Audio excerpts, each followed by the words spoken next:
evening, everyone. Welcome to the May 18th Finance Committee meeting. We have a handful of resolutions that we're going to get started with, beginning with temporary resolution 5126. That is a piece for finance for the clerk of court's office. Belita, do you want to come up and speak to it since you showed up, or do you want me to? It's pretty simple. You can go ahead. I'm just here in case anyone has questions. Okay, so I felt it was kind of self-explanatory. So unplanned retirement, and we have some accumulated paid time off PTO that needs to be taken care of. So if anyone has any questions on that one, Belita is here. Anyone have any questions? All right, seeing none, we're going to go 3 readings on that with Mr. Ailes as my second. Thank you.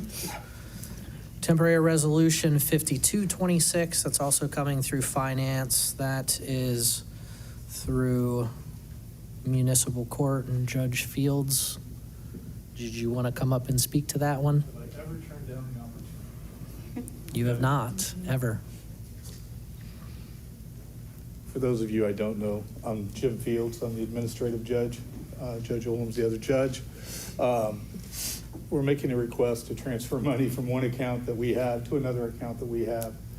It's from the veterans grant to the other, I think, insurance. It's always weird. It's our money, but I got to have your permission to do it. I hope you don't tell me no, and I'd ask it for suspension. We could have maybe manipulated some of our funds to take care of this, but I wanted the opportunity just to let you all know where we stand on some of our stuff. I've always tried to be very open with you. No, I'm not coming asking for thousands of dollars, but our mental health court grant was submitted a year ago, February, and that's when everything got frozen. It's never been accepted. It's sitting in limbo somewhere with the federal government. Drug court grant, which was $875,000 over 4 years, expires in September, at the end of September, and that grant hasn't opened yet. They keep telling us it's going to, and I think we'll get it whenever we get there, but we'll see. Then our Veterans Court grant expires at the end of next year, which was $900 and some thousand over 3 years. But who knows with grants? But again, I'm not asking you to give me that money. I just want you to know what the court's doing. I may have to cut some of the programming with regards to those specialty dockets, but we'll see. We've already started talking about it. And I always have my posse with me. I've got Jackie and Kate Chappa. She's our grant writer. They never let me go anywhere alone. And that's a positive thing because you never know what I might say. So, and again, for the new people, if you ever have any questions about the court, just call me. Or if I'm here, ask me any questions you want. I'll answer anything. But I would ask that you suspend the reading. We're asking for the 13.5 to be transferred from one account to the other so we can use it appropriately. Any questions? I just had one question, and I could be wrong. But I was looking at the legislation and it just said through September. Yeah, it would carry us through September. Then what I'm going to do is I'm going to use our funds to supplement that. But I just needed that 13.5 to bridge it until September. Yeah, so at that point, I will then move that insurance into our own probation pot for the remainder of the year. All right, thank you. Yep, no problem. I'm glad you asked a question. Nobody's ever asked me a question. Anything else? So again, I'd ask for suspension. Real quick, so this, Yes. maybe I'm missing or I'm confused. Like, so I understand what your update that you gave, and it says the 13.5 is to be for cover the costs of health insurance premiums? Because the grant, the drug court grant typically covers that. Specifically for that, and the drug court grant doesn't have it. Okay. So that money would come from Veterans Court. Again, those two grants are so similar, they kind of run out of the same pot most of the time. And all we need to do is just transfer that from veteran. But yeah, it's for the insurance for that probation officer, because that grant actually pays the probation officer's salary and the insurance, but that money is slowly slipping. Okay. I just wanted to clarify. Thank you. No problem. Any other questions for Judge Fields? Okay. Thank you all very much. Appreciate it. Thank you. We'll be asking for suspension this evening with Mr. Ailes as my second. Temporary Resolution 5326 is coming through Economic Development. Mrs. Hoop. Thank you. So Chaslin cannot be here tonight because her son has his last track meet, potentially last track meet, and so wishing him good luck. But this 5326, every year there's an annual action plan that needs to be submitted. And so we also have the allocation of those funds for the CDBG grant. This year, we're going to be receiving $502,052. And in the legislation, it had laid out each of the allocations. There's a cap of 20% for administration, 15% for public service activity, which each of those were itemized, and half of the money, $250,000, is going to affordable housing prevention, and then public facilities improvements make up the remaining balance. So,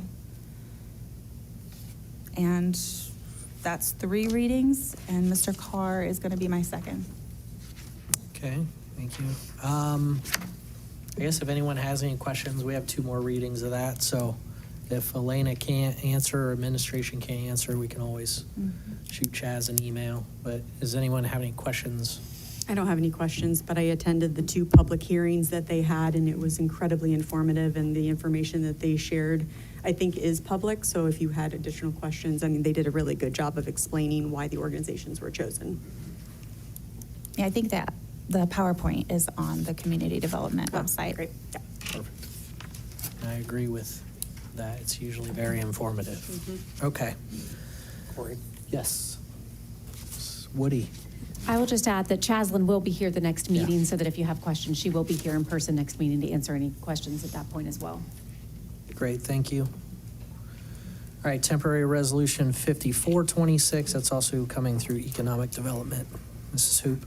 Okay, so this one is regarding the CHIP funding, and we have to apply for it.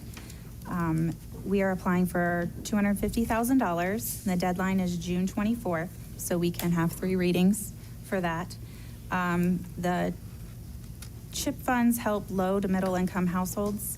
The funds can go to assist with rehabs, down payments for a new home ownership, and then rent.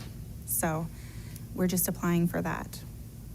And I have 3 readings, and you will be my second. Copy that. Any questions? Thank you. Temporary resolution 5526, that's coming through Public Works. Mr. Carr was stuck in Chicago, so he's not here. Mr. Bizjack was stuck in another meeting, so he's not here. Smiley. So I'm up. Smiley and then Solly. Okay. Yes. So do you want to speak to this, or Yeah. do we have? Okay. Yep. You're ready to go. You're ready. And I've got the city engineer here as Okay. well. But this is a legislation in connection to the East Side Main Street widening of the road, and then also adding sidewalks along from Ewing Street to basically community action. And so this is not new money. They are doing a transfer of money, fund-to-fund transfer, including the street improvement fund, which will be $40,000, and then the right-of-way acquisition fund, which will be $67,000. And then so the 10% match comes to $107,000. Kurt, do you have anything to add? No, I can elaborate further on the project when we do the ordinance. Okay. That's all right. All right. Any questions on this piece? Again, just reappropriating funds. Okay. So that's going to be 3 readings. I think If, it's going to be second, if possibly. okay. Yeah. If Joe's not here, so Joe Yeah. will do that if he's here. And Sure. Okay, you guys got it figured out. Yep. Great.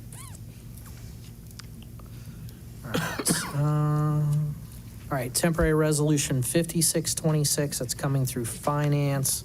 It's a memorandum of understanding with the county regarding previously awarded public transit grants. I got a detailed email about that from SSD Woody. I don't know if she wants to give any further details on that one? Explanation, please. Yes, sorry. You're all right. So what happened is with public transit, as you all know, the city owned the public transit department, and the county had asked for us to transfer transit over. So kind of in the process, while it was still under the city had applied for a grant to do an EV study for the transit vehicles, and it was a state grant. It's called OTP2, the Ohio Transit Partnership Grant. And again, it's state money that they just give for different capital projects. So it was awarded to the city while it was still a city transit department in 2024. Fast forward, we transferred the transit agency to the county before we did the study, but the money is still available. And so now the county would like to do the study.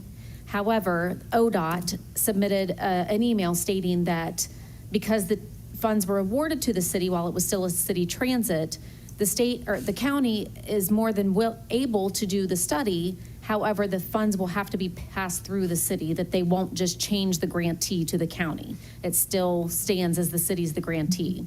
So the county will do the EV study. They will do all the required documentation. They will still work with ODOT for all of the approvals through the grant process. So ODOT will be a part of this the entire time. However, when it comes time and the county's going to spend the money up front for this study. This is a reimbursement grant. So the county's spending all the money up front. When it comes time for the reimbursement, however, when the county asks ODOT for the reimbursement money, that money will be sent to the city, and then Auditor Nettles, who's very excited about it, will then have to transfer that money back to the county. We'll have to be just a setting a pass-through. revenue budget and an expense budget in order to receive that money from ODOT, then just expend it right back out to. We did expense, not revenue. Recall? Or no, you're right. Revenue Expense and for this revenue. one. You're This right. one's revenue and expense, and yes. revenue. Sorry. I know, clear as mud, right? But I'm happy to answer any questions that you have. I don't see any. And it can go 3 readings. Okay.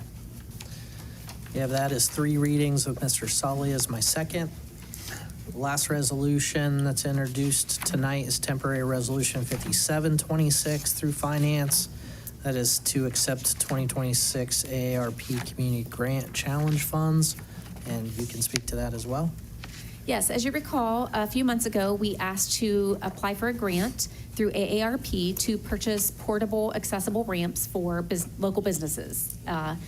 And this allows businesses who currently do not have ADA ramps, and especially the small businesses who can't really afford to make a huge investment into accessible ramps to get in and out of the buildings or even inside their own businesses. It would allow the city to lend them a ramp. The grant states that we have to own the property for 5 years, and then at the end of the 5 years, it then just becomes that business's property. So we applied for the grant, and then were notified early last week that we received the grant. So now we are coming back to council to ask to appropriate into our expense account the $10,000 to actually allow us to purchase those portable ramps. Yes. You said we're lending these ramps to the businesses. Are they making any payments or anything for it? No, we are not going to ask for any payments since this is 100% grant funded. The law director offered to help write an MOU to relieve the city of any obligation. And then we're going to put the installation of the ramps onto the businesses themselves. So the only thing that we will have in it is just actually making a purchase for the ramps. And then we will start putting out on social media and putting out public information on for businesses to contact us if they're interested in having one of these lending ramps. And the idea would be that we lend it free of charge, lend it for 5 years, and then it becomes their property. Now, in the MOU, we'll have a clause that if they go out of business or leave the city, that they have to return that back to the city. But the idea would be that we lend it to them because, again, this is all grant funded. It's not using taxpayer dollars or ratepayer dollars, that we will be able to then provide these ramps for 5 years on a lending basis, and then it becomes their property. So we're lending it to them, they're maintaining it. Who is installing it? We are going to leave that up to the businesses on who they have install it. That'll be part of the MOU that the law director's office is putting together for us. The installation will be left to the business. Okay. And I assume as part of the MOU, we're going to obviously have a hold harmless and a, name us as an additional insured on your liability insurance kind of situation. Yes, I am sure, because the law Yep. director's really good at that. Yep. She's we really assume so. good at protecting the city, But so it's I will also defer good to let her. everybody know. So, Yeah, yeah. for all of the legal things that need to be in those MOUs. Ms. Cohen? What happens if more businesses apply than we have ramps? How will you make that decision? It will be first come, first serve. Smiley? For communication clarification, is the historic district or any businesses within the historic district allowed to apply, or no? As of right now, yes. However, we have not solidified the ramps that we're purchasing. I know Michelle McCready in Community Development is working, she's going to be working with, well, she's already working with SOSL, the Southeastern Ohio Center for Independent Living, and then she's going to be, if she's not already, she's working with DDL and the Historic Commission to discuss some of those nuances of if it's in the historic district, what will be permitted and not permitted in terms of portable ramps. Thank you. Any other questions? Mr. Nisley? Yes, thank you. Pardon me. Thank you for that update on the MOU. That makes me feel much more comfortable with the legislation, knowing that the city will be absolved from the liability. So thank you for that. No problem, thanks. I will thank the law director for that, because that's her expertise, not mine. So I do have a question. So do we have I know you're not handling it directly, but do we know how many ramps we can purchase with those funds? We don't just yet, because they vary so much in cost, and it's all based on size, like the width and the length, depending on how, I think that each situation is going to be a little bit different.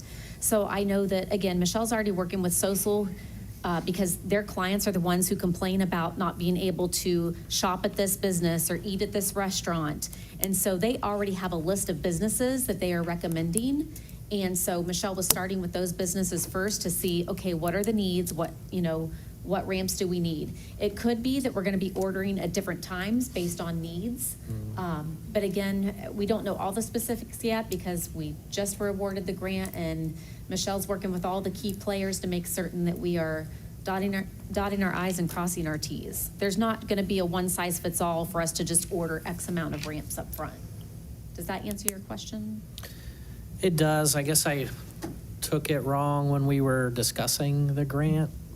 Obviously, logistics would be a nightmare if you were just borrowing them for a particular event, and then, I don't know what I thought was going to happen, but we didn't really discuss the fact that, there's going to be 4 businesses that might be able to get it. It seemed like it was going to be more of a use it when you need it and then give it back when you don't need it. And there could be some of those as well. Okay. I mean, there could be. But regardless, anyone who is using one of our lending ramps will have to sign an MOU and be Yeah, responsible yeah. for the installation. The 5 years and then it's theirs thing was kind of, but I feel like that was new to me, so that's why I was. And some of the stuff we're still getting information on as we Okay. were awarded the grant. Okay. Any other questions? So since this is accepting funds, it's on here as 3 readings, but do we need to speed that up? Do we want to speed that up? Do we need 3 readings to accept grant funds? We usually consider not waiting 6 weeks to do it, but. I will leave it to your discretion. We're not in a hurry. Okay. They haven't really, we don't have like a. Since you're still working out some details, you're Yes. fine with the 3? Yeah, we're not in a hurry. Okay, we'll leave it at that. Thank you. Uh-huh.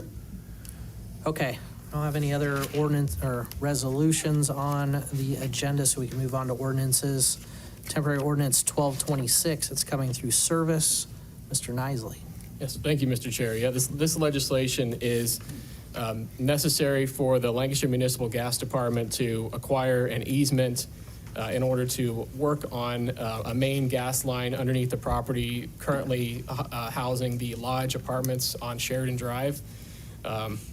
There's currently a main there that needs some maintenance and upkeep, and right as the situation sits right now, the city cannot maintain that gas main if there were to be an issue. So this legislation is necessary to make those upgrades,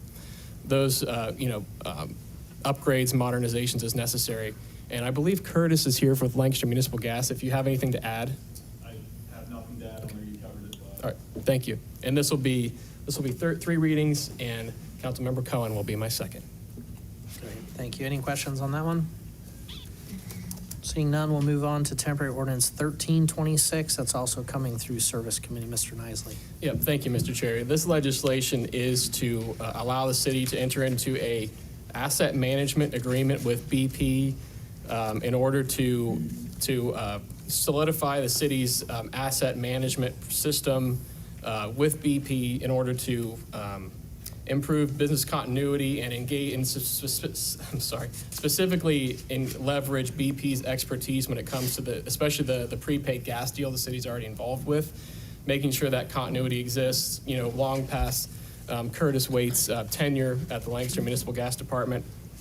And I know there's a lot more details with this deal. So Curtis, I don't know if you'd like to add some more information about the AMA with BP, but I'd appreciate that. Thank you. Yeah, sure. I'll talk about it here a little bit. Good evening. I'm Kurt Wade. I'm the general manager at Lancaster Gas, for those of you who don't know me. So yeah, we're looking at authorization on this to enter into an asset management agreement. Really, this is strictly just for business continuity reasons. Heaven forbid something should happen to me. We have limited knowledge on the gas supply side of things. Entering into an asset management agreement is zero cost. BP would actually provide a small revenue opportunity if they can use our pipeline capacity. Nothing large. That's all secondary to what the real reason for doing this is, and that's business continuity. So just to protect us if key personnel leaves. Without going into the weeds too much, gas supply works really specialized. It includes scheduling, daily nominations, capacity management. BP would assist with all that. One of the biggest things that they would do also is provide their level of expertise to us for any decision-making on the gas supply. It's really good to have two heads, looking at a lot of this stuff because there's a lot involved with the gas supply. Now, if we enter into an agreement, they would have, so to say, a skin in the game. So they would be looking at this along with us to protect our interests. Also, they would be looking at protecting the prepaid natural gas deal. Really, they're the only ones who can do this deal. We've talked to our outside legal counsel, and because of their unique position in providing gas supply with the prepaid deal, even though the gas capacity side of it is ran by Lancaster Gas, they are the only ones who can offer the service because of their integration with the prepaid deal. It's, like I said, it's not about creating revenue. There's that small asset management fee at right around 15 cents per decatherm, which could amount to $5,000 to maybe $7,000 a year, but that's all secondary and just a nice little upside. Right now, we're waiting on tax counsel to kind of bless this deal and just make sure that the prepaid bonds are unaffected, just to protect that prepaid deal more going forward. We would not go into an agreement without the blessing of tax counsel for that. The biggest priority here is protecting our prepaid deal as we look to move through this. We would revisit this partnership every 3 to 5 years, so we would re-sign an agreement every 3 to 5 years. We can look at it then just to make sure that we still want to do this. Every 3 to 5 years, we're requesting 3 readings on it. And if you guys, I gave a handout to you guys. Hopefully I'd answered a lot of your questions that you might have in it, a lot of detail. But, I'll be happy to answer any questions that you do have either now or as this progresses. Sir. So by BP, we mean British Petroleum? That's correct. Because I'm a nerd and Yes. like company abbreviations. Ms. Smiley? You gave us a lot of information to go over for this, which was very helpful, so thank you. Something that I found very helpful when I was learning about becoming a city council member was what in the world is the prepaid gas deal? And so understanding what that means, how our connection to the Royal Bank of Canada, what our obligation as a city is, and then $300 million in debt, what does that actually mean? And I don't know if Treasurer Stoughton, he did a great job of explaining it to me, but how we could get more information to the public about that. Might I interject? Sure. I think it would be very helpful, because we have new council members, that we have a presentation in the next council meeting or the one following before we pass this, just getting the basics of what the prepaid gas deal really means to the community and what it means to Lancaster Gas and what it means to the Port Authority, so that we're all very clear on what's going on. I read with great interest the asset management talking points. Who compiled this for us? Myself, along with my friend ChatGPT, to be honest with you. Okay, So. all right. So yeah, there were some things in there. I was wondering if that was the circumstance. Is BP doing this for free? BP is doing this service for free, yes. Okay. And it was a lot of discussion in here about why this does not need to be bid out. You indicated that BP really is the only one that can do this work. Are they a single source? Can they be classified as like this, the primary, there's nobody else to do it? Can they be classified as that? Our, I might turn it over to Stephanie a little bit here, but our outside counsel, Bricker Graydon, has told us that they are the only ones who can provide this service and have been very clear that it is either BP, either we get more efficient with this deal through BP, or we don't go into a deal with anyone. Okay. Those are only two options. Okay. Yeah, and it's not specifically a sole source contract, but because the underlying gas, the whole gas deal comes through BP, they're the only ones that we can contract with to do it. And Curtis can probably correct me, but it has something to do with the fact that they are already our agent. And so it's like we're paying them for an additional service, but we're not paying them anything. Mm-hmm. It's flash title is how the gas passes back and forth between each. Mm-hmm. And because they're not actually going to get anything, and we're not actually going to exchange title or anything like that, it doesn't affect the deal altogether. Okay. That's a very basic Yeah. explanation based on my very basic understanding. Okay. They're a counterparty in And- the deal. And I'm sorry for all the questions. It's just a lot, and I just want to make sure that we can get as much info as we can. And we really appreciate it. It does indicate in here that there's some sort of revenue that might be generated, a minimal amount. I think you indicated $5,000 to $7,000 or something. That's what we anticipate. It could go up or down based on how much capacity And they BP would utilize. pay us that based upon using excess capacity of our assets? That's correct. So it's And- not a guaranteed thing. It's only if they can utilize our assets to flow to a different customer in their basket. And would that different customer be paying BP and us, or would they just They- be paying us? They would be paying BP, and then BP would cut us in on a portion of that. So they could be making money off of excess capacity? They could be, that's correct. So that's how potentially they could be getting Yes. paid? Okay. Yes, which to understand right now, whenever we have those same situations, we have nobody to market that gas. We don't have the connections that BP does, the customer base that BP does, so we're leaving that gas sit, and we don't have an ability to market it to anybody else. Okay, thank you. Ms. Cohen? Kurt, you explained that even though BP may have a deal to sell our excess capacity, if something comes up at Lancaster, they are still required to supply us with the gas that we were promised to start with, correct? Yeah, that is correct. What they will probably do is market that capacity as interruptible supply.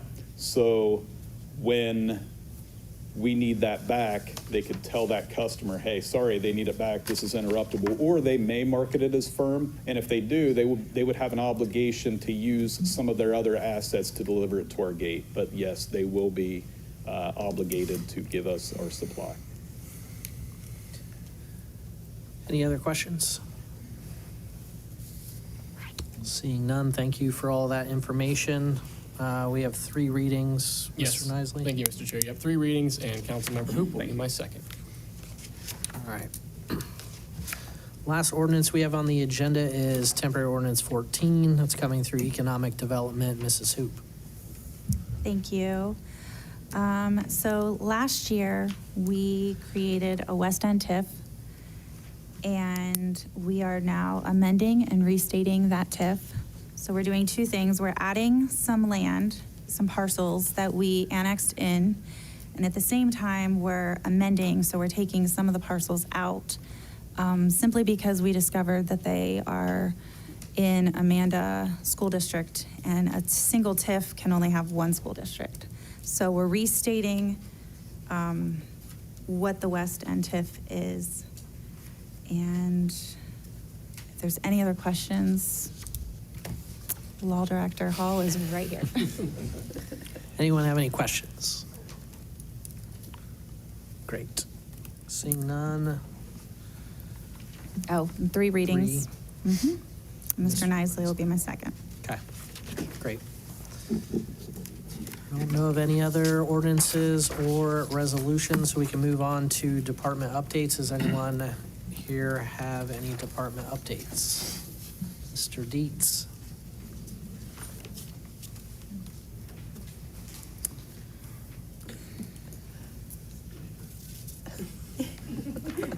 And you got cut off. Good evening. I thought I was going to get an opportunity to talk more about the East Main Street sidewalk project because I thought we were going to get to the ordinance. I'll just go ahead and use this opportunity to speak a little bit about it. So where we're at with that project, we got a safety grant from the state to do brand new sidewalks from Ewing Street to Community Action.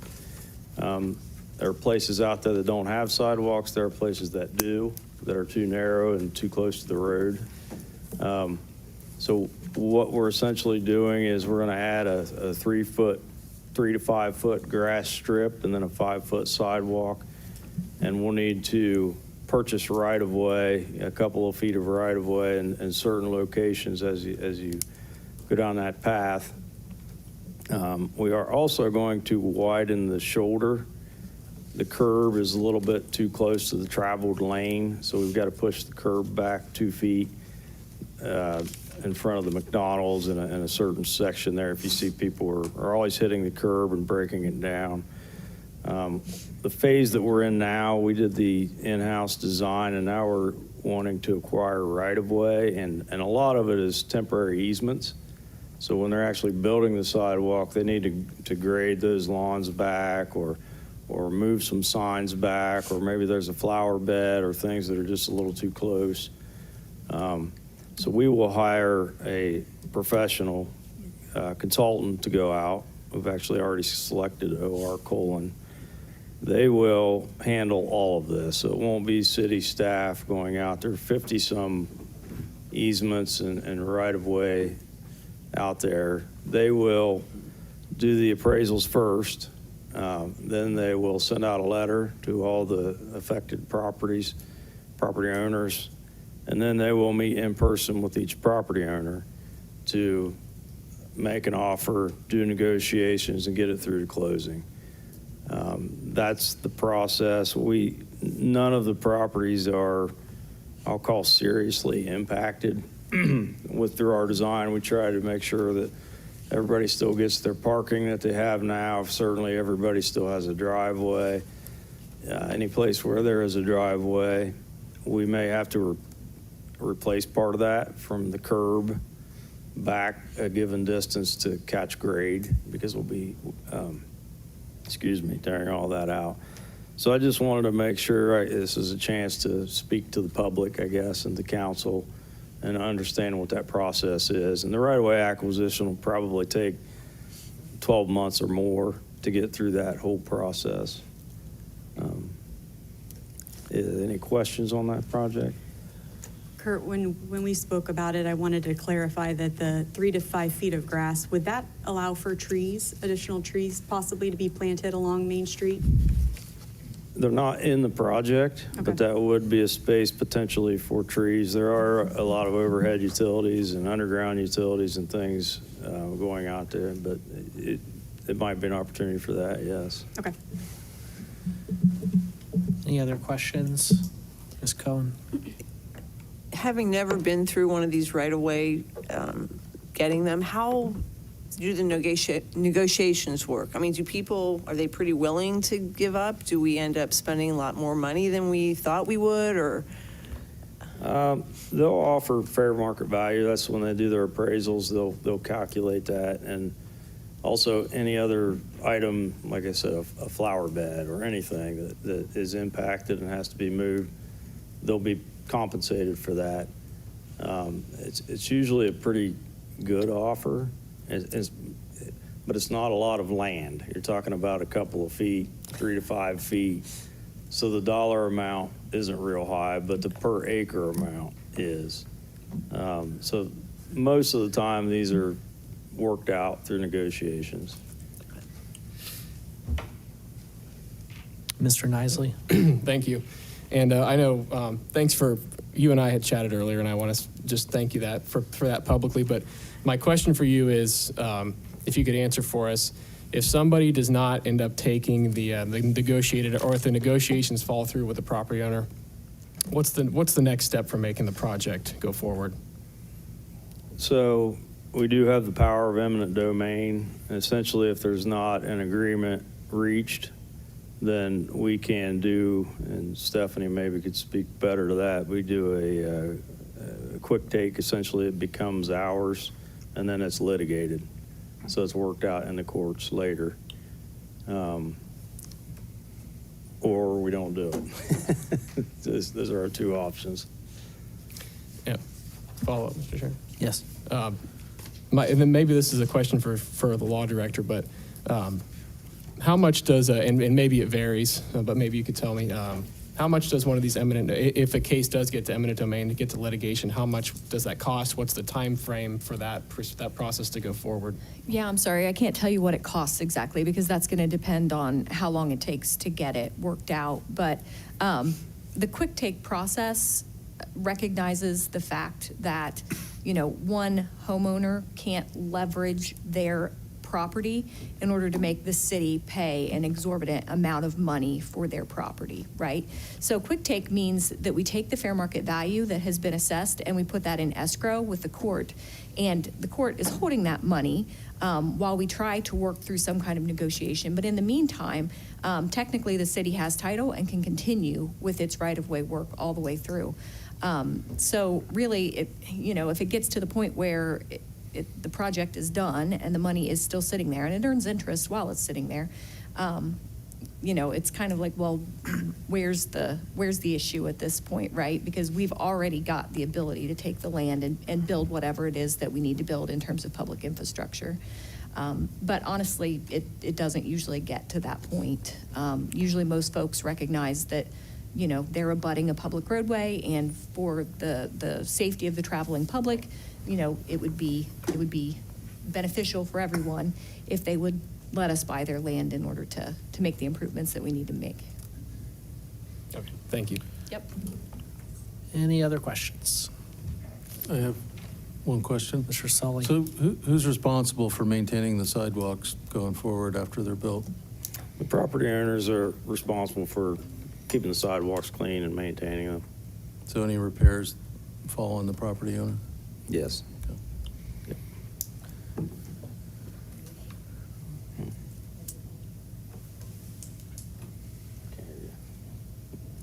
Any questions? Thank you. All right, now it's Mr. Dietz' turn.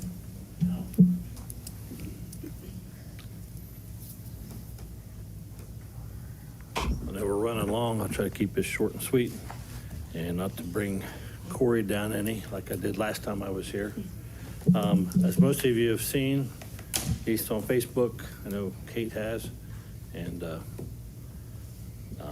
yeah, sorry. Names are escaping me.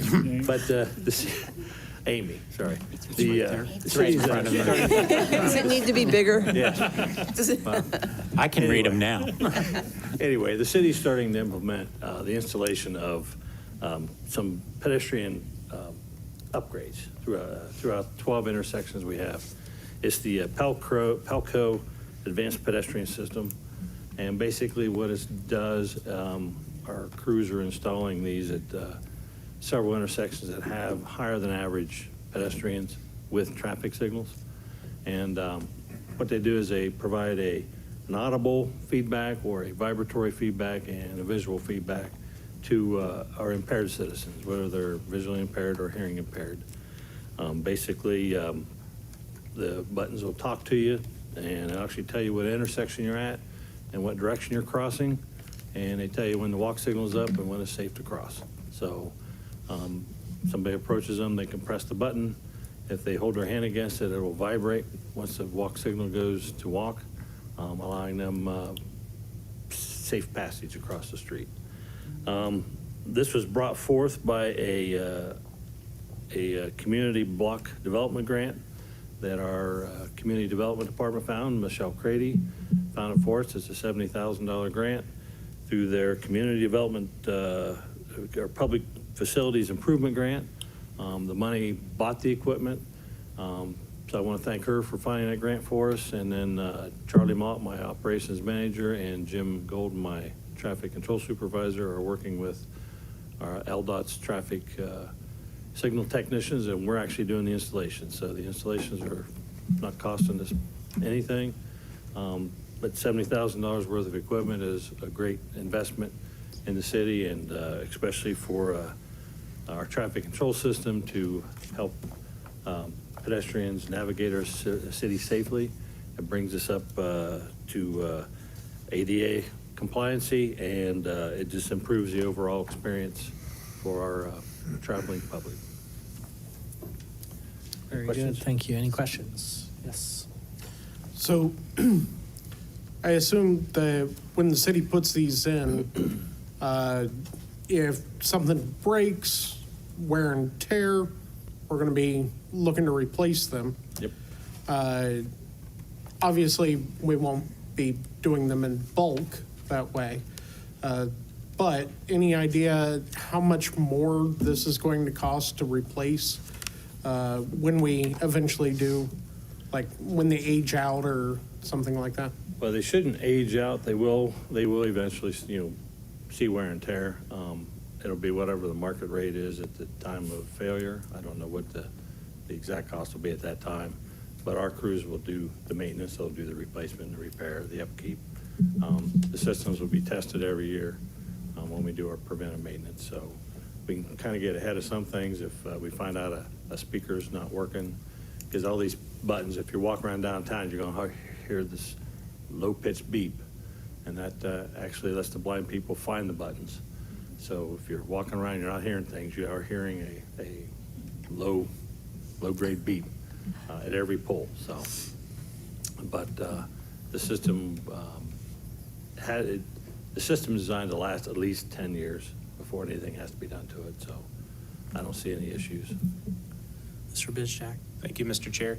Just a quick question. In the event, say, the sound or whatever does fail, who should our residents contact to see that those get Contact fixed? LDOT with the location of the issue, and That's our all. technicians will go out and take care of it. Just a note on the sound. The system listens to background noise, so in the middle of the night, they won't be real loud. Shouldn't interfere with anybody sleeping. In the daytime, when the traffic volume's up and the sound level's up, the beeps and the voices telling you what street you're crossing will be louder. So if you find one that you don't think you can hear properly, let us know. We have adjustments we can make. Any other questions? Mr. Nisley. Thank you. I just want to, not a question, I just want to say thanks to everyone involved in this. I think this is a very worthwhile project, and I think the benefit to our residents is going to be astronomical. So I just want to say thanks to everyone involved in this project. Well, if it weren't for community development department, we may not be here. So collaboration between between departments in the city is a big thing and helping us move forward. Any other questions? Thank you. Mr. Dietz, if you can hang out at the podium for Well, a second. I got one more thing for you. Okay. It might make you sad, but. Well, we're skipping that. Like, No, you're what? skipping that part. Okay. Anyway, for the rest of you, this will be my last council meeting as the superintendent for LDOT. After 31 years of service, I decided I'm going to retire next month. On June 5th will be my last working day. In 1995, on June 5th, I started my career with the electrical department. So I thought that was a Monday. June 5th this year's on a Friday. What better way to end a work week? So I will be in the office.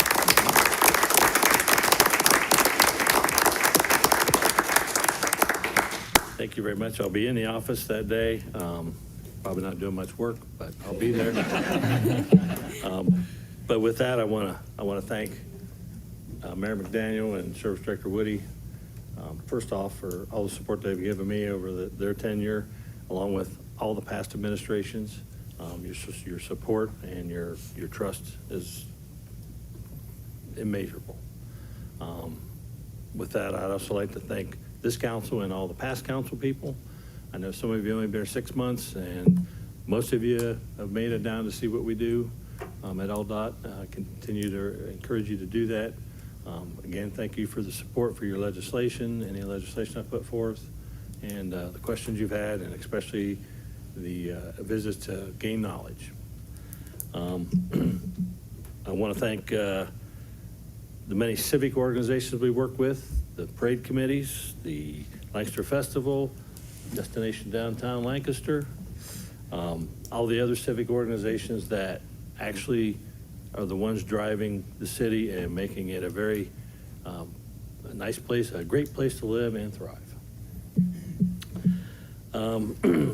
For the superintendents that are here or the other department reps that are here, I want to thank them for all the collaboration we've been able to do between departments, because like it say, it takes a village to raise a child. It takes several departments to make everything work, and we're not all on our own. We have to work together, and I appreciate all their help and their input. And finally, I want to just thank everybody I've ever worked with or under. Their trust in me and everything they've done for me has gotten me from point A to point B. I started off as a communications technician, and here I am retiring as a superintendent. So anybody can do anything in the city, and I appreciate all the help that everybody's given me. And I just, it's been a privilege to work for the city. They say public service could be a thankless job, but I've found great joy in it. And I know I'll miss the people, maybe not the work so much, but I will miss the people. So thank you. Very good, thank you. Ms. Woody, Mr. Mayor, did you want to add anything, or was that his Well, I'd be happy swan to song add did something. make me sad? I want to say congratulations on your upcoming retirement, and thank you for everything you've done for the city. I've known you for that entire period of time you've been with the city, and we worked together quite often over those years, and I found you've always to be professional, competent, and responsible for everything you've done, and I really appreciate it. Thanks. I will add, I haven't been here for the whole time because I'm too young, but I've been here for more than half of it. And I will say, Tim, you have been so amazing to work with over the years. I'm going to cry. Tim knows that I begged him not to leave and not to retire. I know his wife always watches city council, so I will say live that, Annie, I wish you would let him stay. He has reminded me numerous times that if I could convince Annie that he would stay. So darn it, Annie. Going to be so super sad to see you go, Tim. You have done a phenomenal job, and you are leaving LDOT in a wonderful place. Yes. And very thankful for your leadership and your service, and you will truly be missed. Yeah, I have no regrets leaving, because I know the guys that are coming up behind me will take over and run it with it, and everything will work great. It'll be smooth, and you won't see a difference, except you won't see me walking around. I will just add that at the end of the business day on June 5th, We will be meeting Tim at Double Edge for a final farewell for anyone who would like to join us. Yes, everybody's welcome. So, all right. Thank you. Thank you. Okay, any more department updates? Seeing none, I will kick it to President Porter for tonight's meeting prep. We have a relatively packed agenda this evening. Wanted to let everybody know that we will likely have the need for an executive session at the end of tonight's meeting. When we move into executive session, if that motion is made, everybody is free to go because we anticipate coming back from that executive session, which always appears at the end of our agenda, and then adjourning for the evening. So there will be no further business conducted. Also, in new business this evening, in light of the large amount of legislation that we have, and also moving into an executive session, we might put off committee updates if everybody's agreeable to that until the next meeting. Is that okay? Breaks my heart. I heard that. We heard that, Councilmember Ailes. Breaks your heart, we know. But that's the update for tonight's meeting. Okay. Any other discussion items from finance? Seeing none, I will ask for a motion to adjourn. So moved. Second. We are adjourned at 6:51. The regular meeting of Lancaster City Council will commence promptly at 7 o'clock.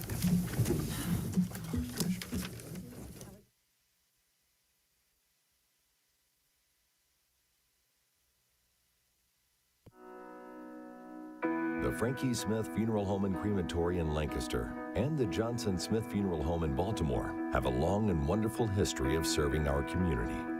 Feel free to give us a call at 740-653-0652.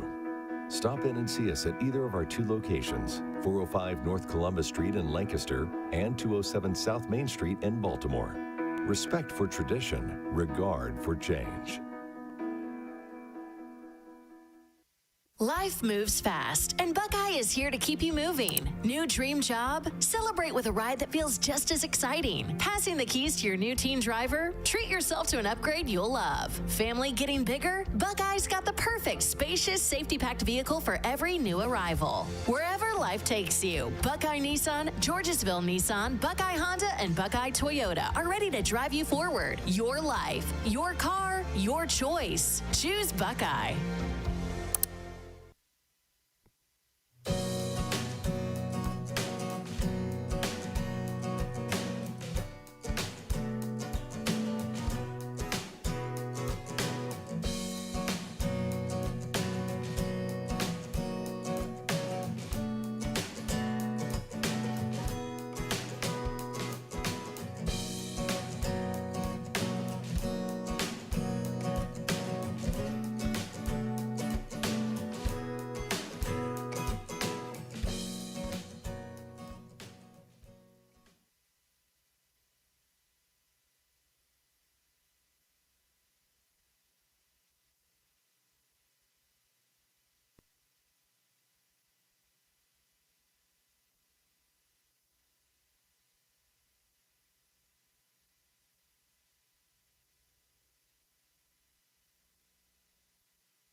please rise if you're able, and you all already are, and join me in a moment of prayer.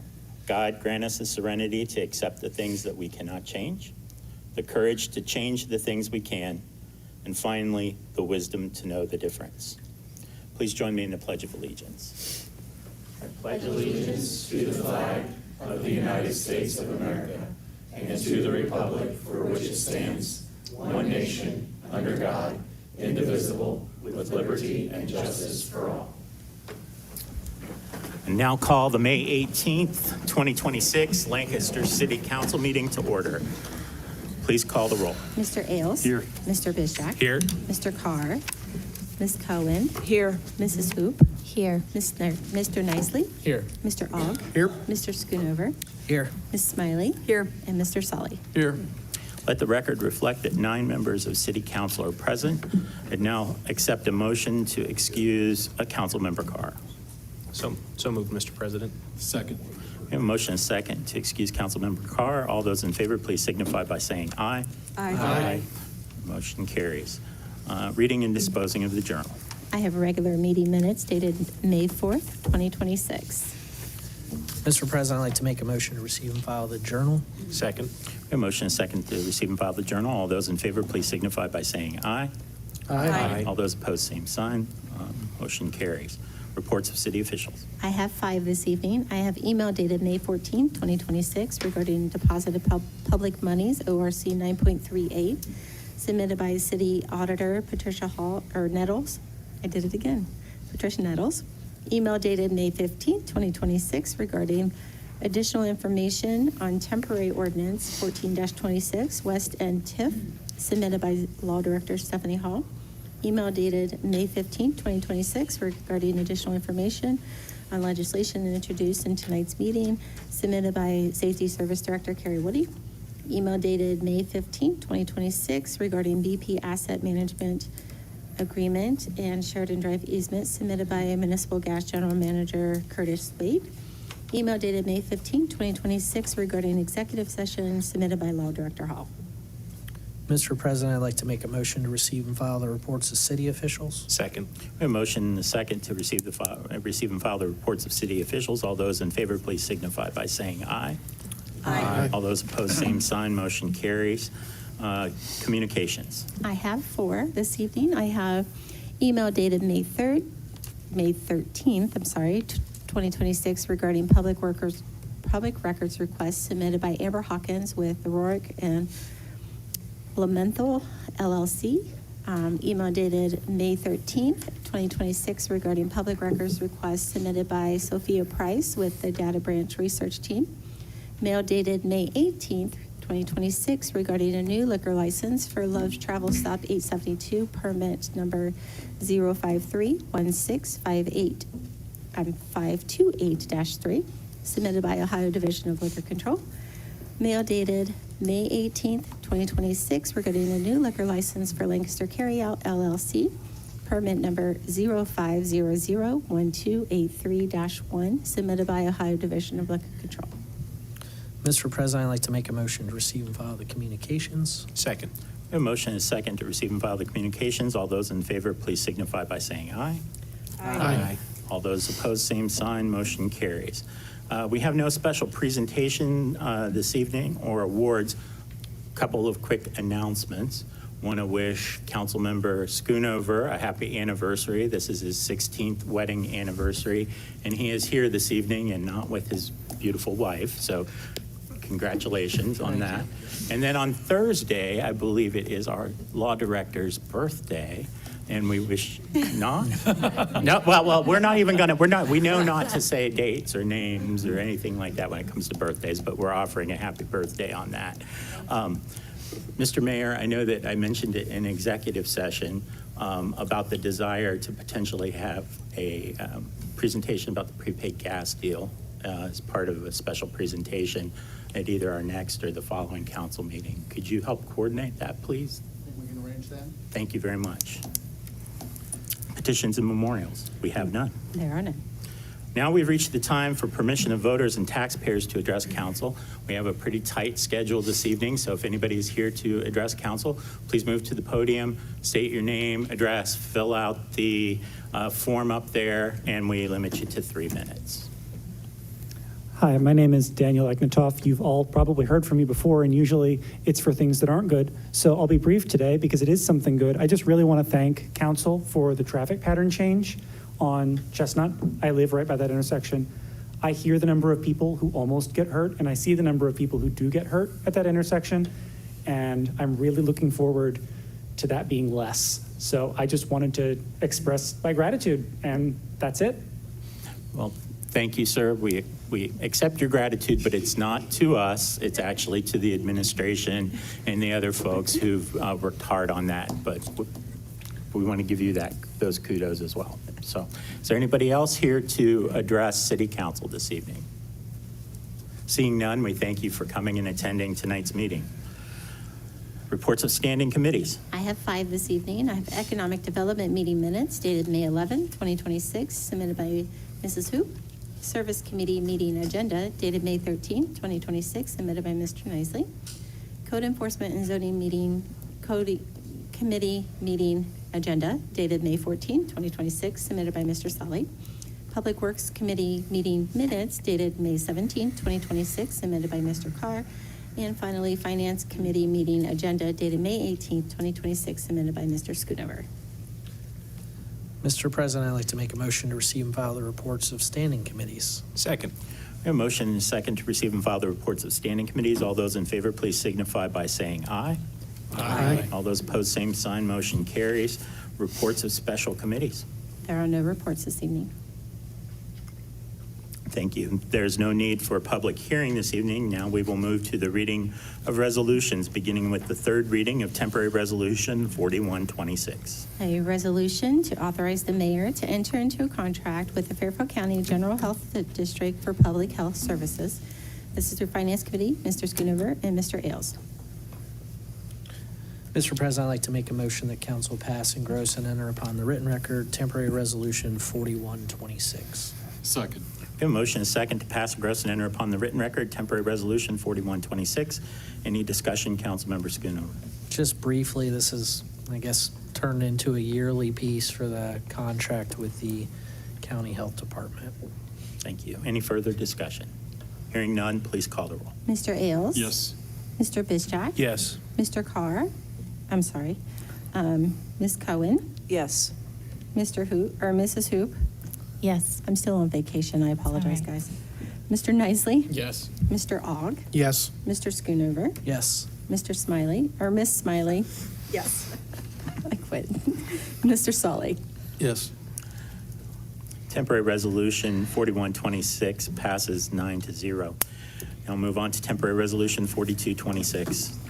A resolution to appropriate from the unencumbered balance and amend the certificate of appropriations with the county auditor in the general fund 1001 for a retirement within the Lancaster Fire Department and to declare an emergency. This is through Safety Committee, Mr. Bizjack and Mr. Ogg. Councilmember Bizjack. Thank you, Mr. President. I'd like to make a motion that council pass, engross, and enter upon the written record the resolution temporarily numbered 42-26. Second. We have a motion and a second to pass, engross, and enter upon the written record temporary resolution 4226.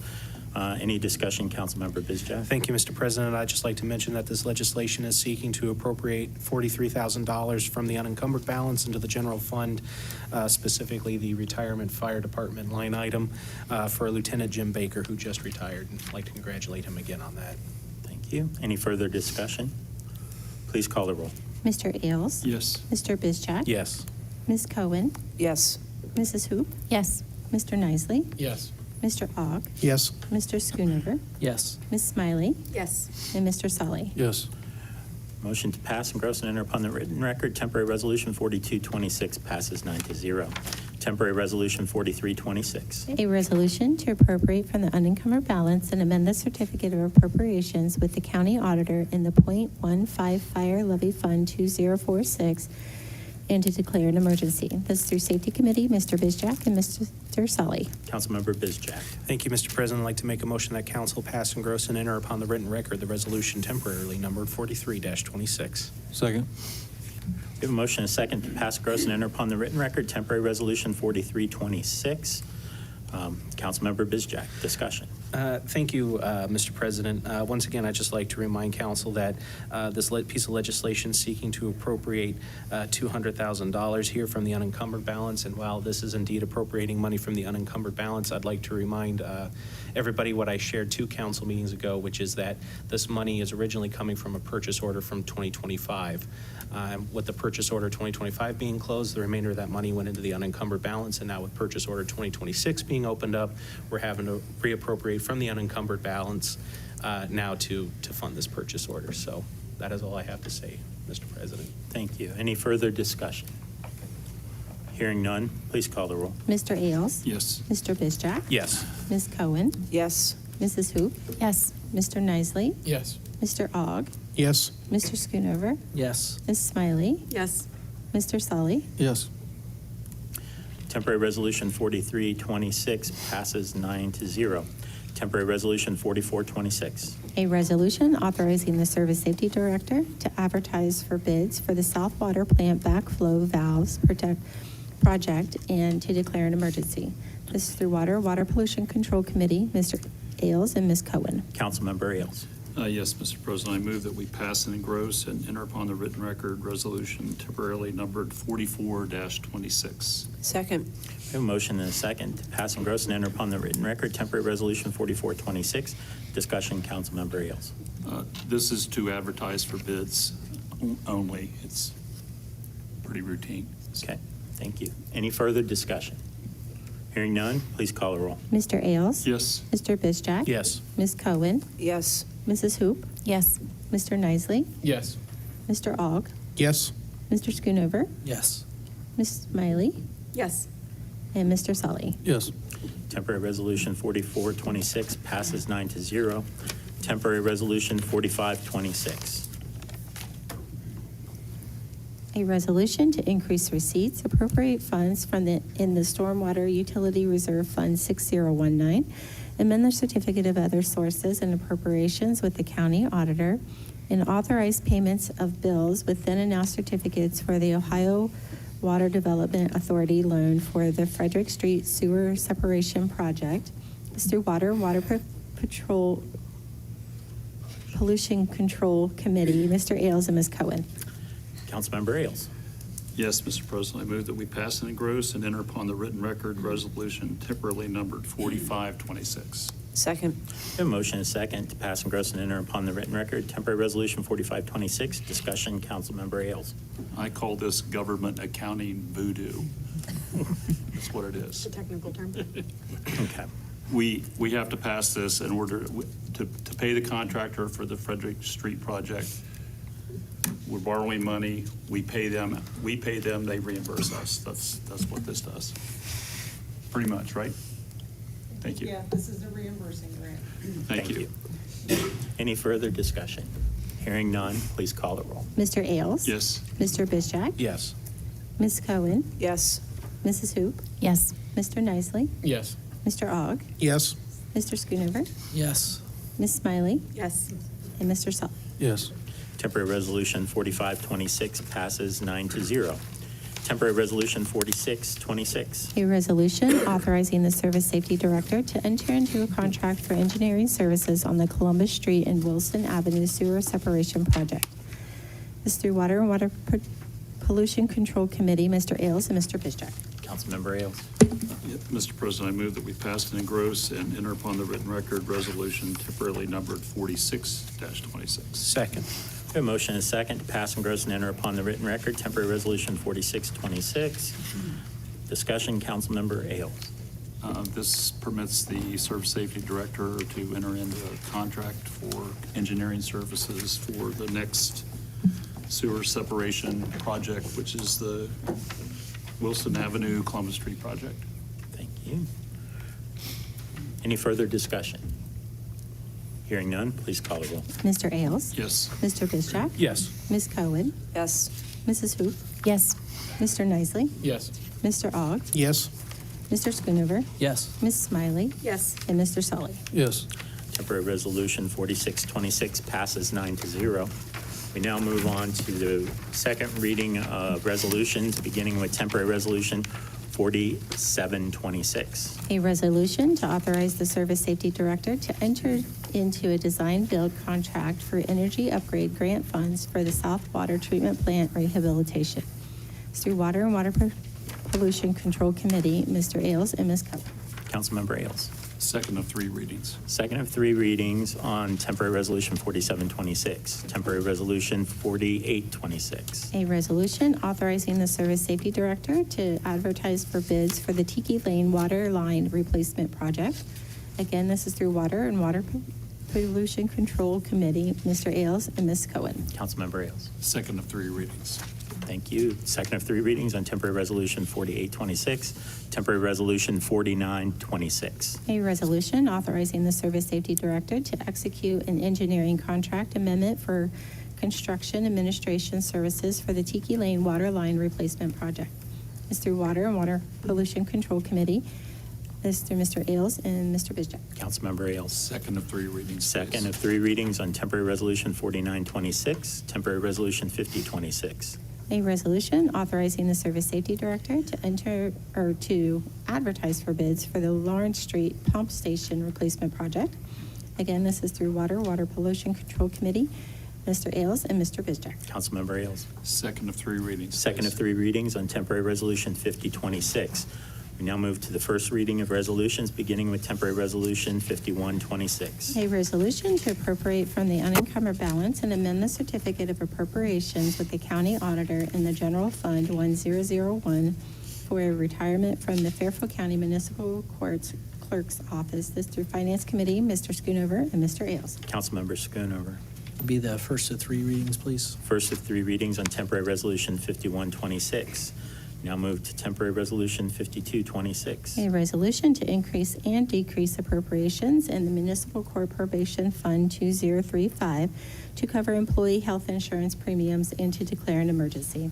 This through Finance Committee, Mr. Schoonover and Mr. Ailes. Councilmember Schoonover. Mr. President, I'd like to make a motion that council suspend its rules and waive the second and third readings of temporary resolution 5226. Second.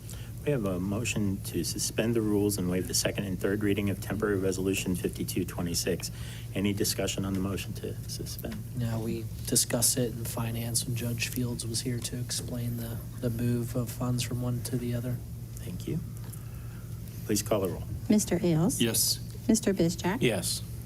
Ms. Cohen. Yes. Mrs. Hoop. Yes. Mr. Nisely. Yes. Mr. Ogg. Yes. Mr. Schoonover. Yes. Ms. Smiley. Yes. And Mr. Solly. Yes. The motion to suspend the rules and waive the second and third reading of temporary resolution 5226 passes 9-0. Councilmember Schoonover. Mr. President, I'd like to make a motion that council pass, engross, and enter upon the written record temporary resolution 5226. Second. We have a motion and a second to pass, gross, and enter upon the written record temporary resolution 5226. Assume no further discussion. Yes, sir. Seeing none, please call the roll. Mr. Ailes. Yes. Mr. Bizjack. Yes. Ms. Cohen. Yes. Mrs. Hoop. Yes. Mr. Nisely. Yes. Mr. Ogg. Yes. Mr. Schoonover. Yes. Ms. Smiley. Yes. And Mr. Solly. Yes. Motion to pass, engross, and enter upon the written record temporary resolution 5226 passes 9-0. Temporary resolution 5326. A resolution approving and authorizing the mayor to submit to the U.S. Department of Housing and Urban Development Lancaster's fiscal year 2026 Community Development Block Grant Annual Action Plan and Statement of Objectives and to declare an emergency. It's through Economic Development Committee, Mrs. Hoop and Mr. Carr. Councilmember Hoop. Thank you. First of three readings. First of three readings on temporary resolution 5326.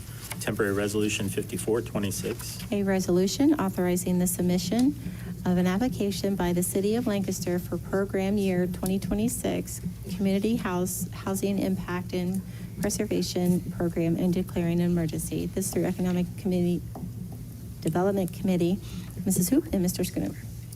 Councilmember Hoop.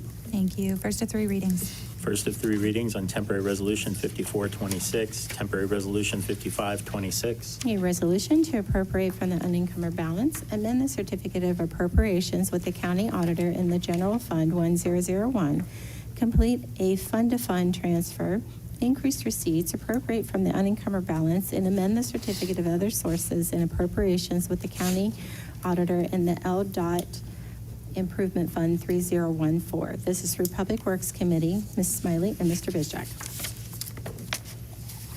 First of three readings. Okay. First of three, yeah. First of reading three, themselves. first of three readings. Okay, thank you. Temporary Resolution 5626. A resolution authorizing the Service Safety Director to negotiate and enter into a memorandum of understanding with the Fairfield County Board of County Commissioners regarding Ohio Department of Transportation reimbursement grant funds to be paid to the county transit for an electric vehicle feasibility study, to authorize the Service Safety Director to accept the Ohio Transit Partnership Program grant funds. To increase receipts, appropriate from the unencumbered balance, and to amend the certificate of other sources and appropriations with the county auditor and the Public Transit Fund 2021, and to declare an emergency.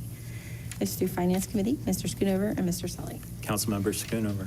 First of three readings, please. First of three readings on Temporary Resolution 5626, Temporary Resolution 5726. A resolution to authorize the Service Safety Director to accept 2026 AARP Community Grant Challenge Funds to appropriate from the unencumbered balance and amend the certificate of appropriations with the county auditor and the General Fund 1001. It's through Finance Committee, Mr. Schoonover and Mr. Sully. Councilmember Schoonover. First of three readings, please. First of three readings on Temporary Resolution 5726. We now move on to the reading of ordinances. We'll begin with those on third reading, beginning with Temporary Ordinance 9-26. An ordinance to authorize the mayor to acquire permanent and temporary right-of-way as necessary for the East Main Street shoulder widening and new sidewalks project known as the East Main Street FAI-US 22-15.58 project. This through Public Works Committee, Ms. Smiley and Mr. Sully. Ms. Smiley, Councilmember Smiley. Thank you, Mr. President. I'd like to make a motion that council pass, engross, and enter upon the written record ordinance temporarily numbered 9-26. Second. We have a motion and a second to pass, engross, and enter upon the written record ordinance temporarily numbered 9-26. Any discussion? As a reminder, so the city engineer talked about it during his department update, but this is the $2 million safety grant from the state, and that is allowing the widening of East Main Street from Ewing to the community action area, and then adding sidewalks. And who this benefits is the fact that there are residents back there in community action. There's probably 36 residents there. There's senior housing, there's mobile housing. There's several homes that are being built in those areas, and having the sidewalks for their safety is incredibly important as we have more pedestrians working along East Main Street and living along East Main Street. Thank you. Any further discussion? Councilmember Nisley. Thank you, Mr. President. Yeah, I have concerns about this legislation. I do agree that especially the north side of East Main Street does need a sidewalk very badly across from Ewing to Community Action. However, after speaking with some residents on East Main Street and some business owners and property owners there, they're very concerned about losing, in some cases, several feet of their property, which would in some cases put their property, like their porch or their actual house, within 10 to 15 feet of the pavement. And they're some of those folks are very concerned about possible eminent domain if they can't come to a deal with the city. And so for those reasons, I will be opposing this ordinance tonight. Thank you, Mr. President. Thank you. Any further discussion? Hearing none, please call the roll. Mr. Ailes? Yes. Mr. Bizjack? Yes. Ms. Cohen? Yes. Mrs. Hoop? Yes. Mr. Nisley? No. Mr. Ogg? Yes. Mr. Schoonover? Yes. Ms. Smiley? Yes. And Mr. Sully. Yes. Temporary Ordinance 9-26 passes 8-1. Temporary Ordinance 10-26. An ordinance providing for issuance and sale of notes in the maximum principal amount of $6,400,000 in the anticipation of the issuance of bonds for the purpose of paying the cost of the renovation and rehabilitation for the City Hall building and otherwise improving the site therefore, together with all necessary appurtenances thereto and declaring it an emergency. This is through Finance Committee, Mr. Schoonover and Mr. Sully. Councilmember Schoonover. Mr. President, I'd like to make a motion that council pass, engross, and enter upon the written record temporary ordinance 1026. Second. We have a motion and a second to pass, engross, and enter upon the written record temporary ordinance 10-26. Any further discussion, Councilmember Schoonover? I don't have any. Thank you. Any further discussion? Hearing none, please call the roll. Excuse me. Mr. Ailes? Yes. Mr. Bizjack? Yes. Ms. Cohen? Yes. Mrs. Hoop? Yes. Mr. Nicely? No. Mr. Ogg? Yes. Mr. Schoonover? Yes. Ms. Smiley? Yes. And Mr. Sully. Yes. Temporary ordinance 10-26 passes 8-1. We now move on to second reading of ordinances, beginning with temporary ordinance 11-26. An ordinance approving the editing and inclusion of certain ordinances as parts of the various component codes of the codified ordinance of City of Lancaster, Ohio, and to declare an emergency. It's through Law Committee, Ms. Smiley and Mr. Carr. Second of 3 readings. Thank you, Councilmember Smiley, second of 3 readings on temporary ordinance 11-26. We now move on to first reading of ordinances, beginning with temporary ordinance 12-26. An ordinance to authorize the Service Safety Director to accept a proposed gas utility easement from LRV Investors 2 LLC. This is through Service Committee, Mr. Nicely and Ms. Cohen. Councilmember Nisley.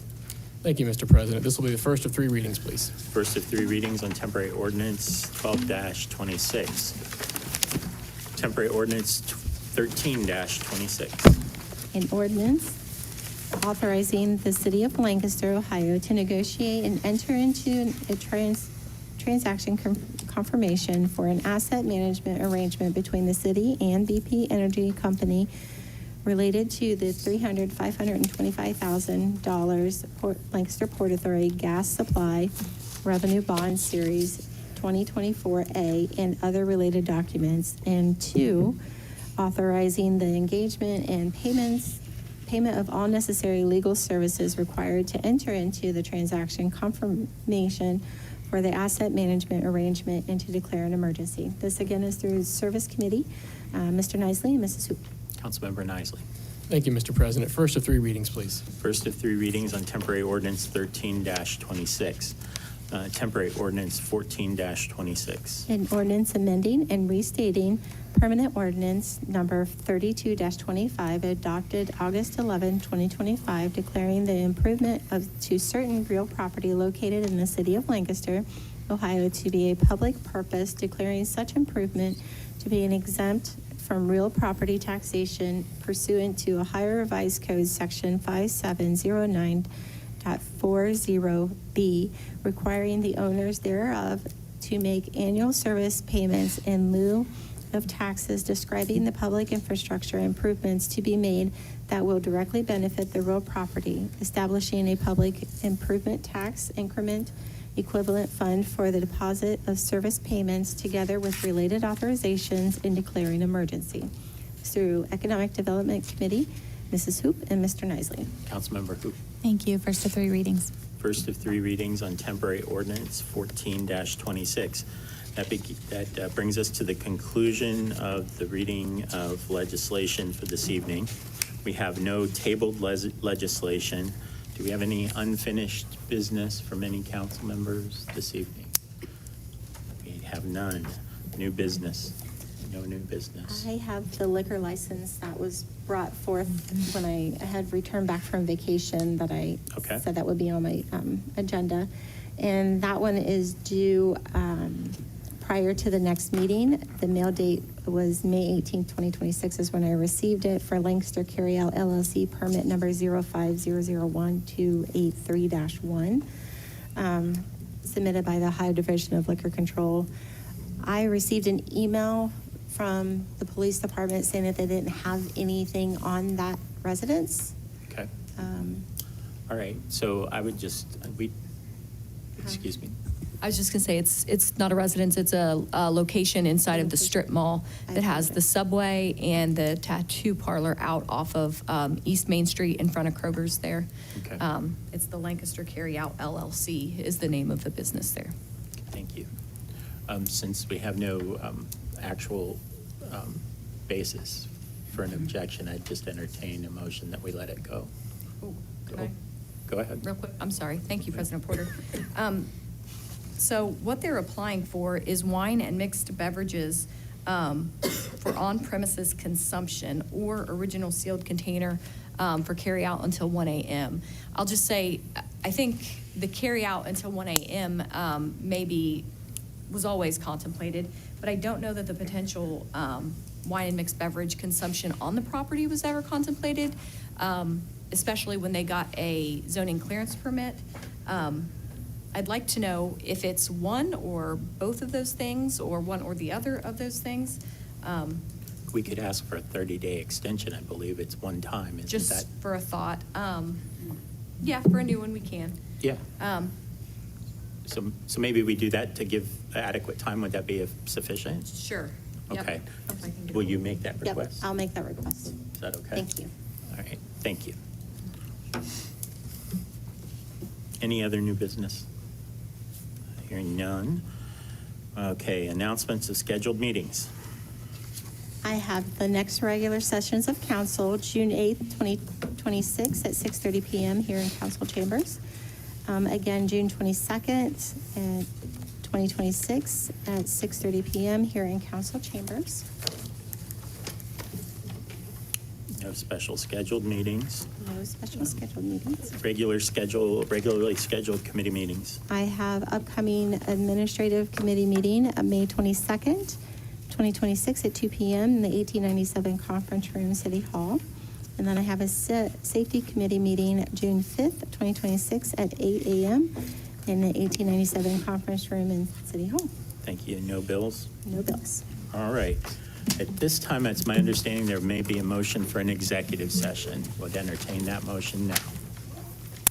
Yes, Mr. President, I'd like to make a motion for Lancaster City Council to convene into executive session to consider confidential information related to the specific business strategy and trade secrets of an applicant for economic development assistant pursuant to Ohio Revised Code, Section 121.22G8, because the information is directly related to a request for economic development assistance to be provided under Chapter 3735.67, involves public infrastructure improvements, and involves the provision of utility services directly related to an economic development project. Therefore, the executive session is necessary to protect the interest of the applicant and to protect the city's interest in the expenditure of public funds to be made in connection with the economic development project. The executive session should include the following individuals: all of City Council members, Council President Porter, Mayor McDaniel, Service Safety Director Woody, Auditor Nettles, Law Director Hall, Treasurer Stoughton, Lancaster Port Authority Executive Director Stephanie Bosco, and the Tax Commissioner Amy Hamilton. Second. We have a second? Okay, I'm just looking here. Okay, all right. So we have a motion and a second. All those in favor, please signify by saying aye. Aye. Okay. Oh, it says roll call I say vote. it as roll call. Okay, please do that then. Mr. Oh, Ailes? that's okay. Yes. Mr. Bizjack? Yes. Ms. Cohen? Yes. Mrs. Hoop? Yes. Mr. Nisling? Yes. Mr. Ogg? Yes. Mr. Schoonover? Yes. Ms. Smiley? Yes. And Mr. Sully? Yes. Roll call vote is 9-0. So we will now move into executive session. As mentioned, we're going to come back right after this, and we're going to adjourn. There's not going to be any further business this evening. So, thank you.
out of executive session. So moved. Oh, Ms. Hoop did it. Ms. Hoop. I'll second. Mr. Bizjack. We have a motion and a second. Hoop and Bizjack. All right. We need now a roll call vote to move out of executive session. Please call the roll. Sorry, Mr. Ailes? No. Don't do that. Yes. yes. Ms. Cohen? Yes. Mrs. Hoop? Yes. Mr. Nisely? Yes. Mr. Aug? Yes. Mr. Schoonover? Yep. Ms. Smiley? Yes. And Mr. Sullivan? Motion passes 9-0. I will take a motion to adjourn the regular meeting. So moved, Mr. President. Second. We have a motion and a second. All those in favor, please signify by saying aye. Aye. All those opposed, same sign. Please remember to sign your legislation before you leave this evening because there's a lot of it. Thank you.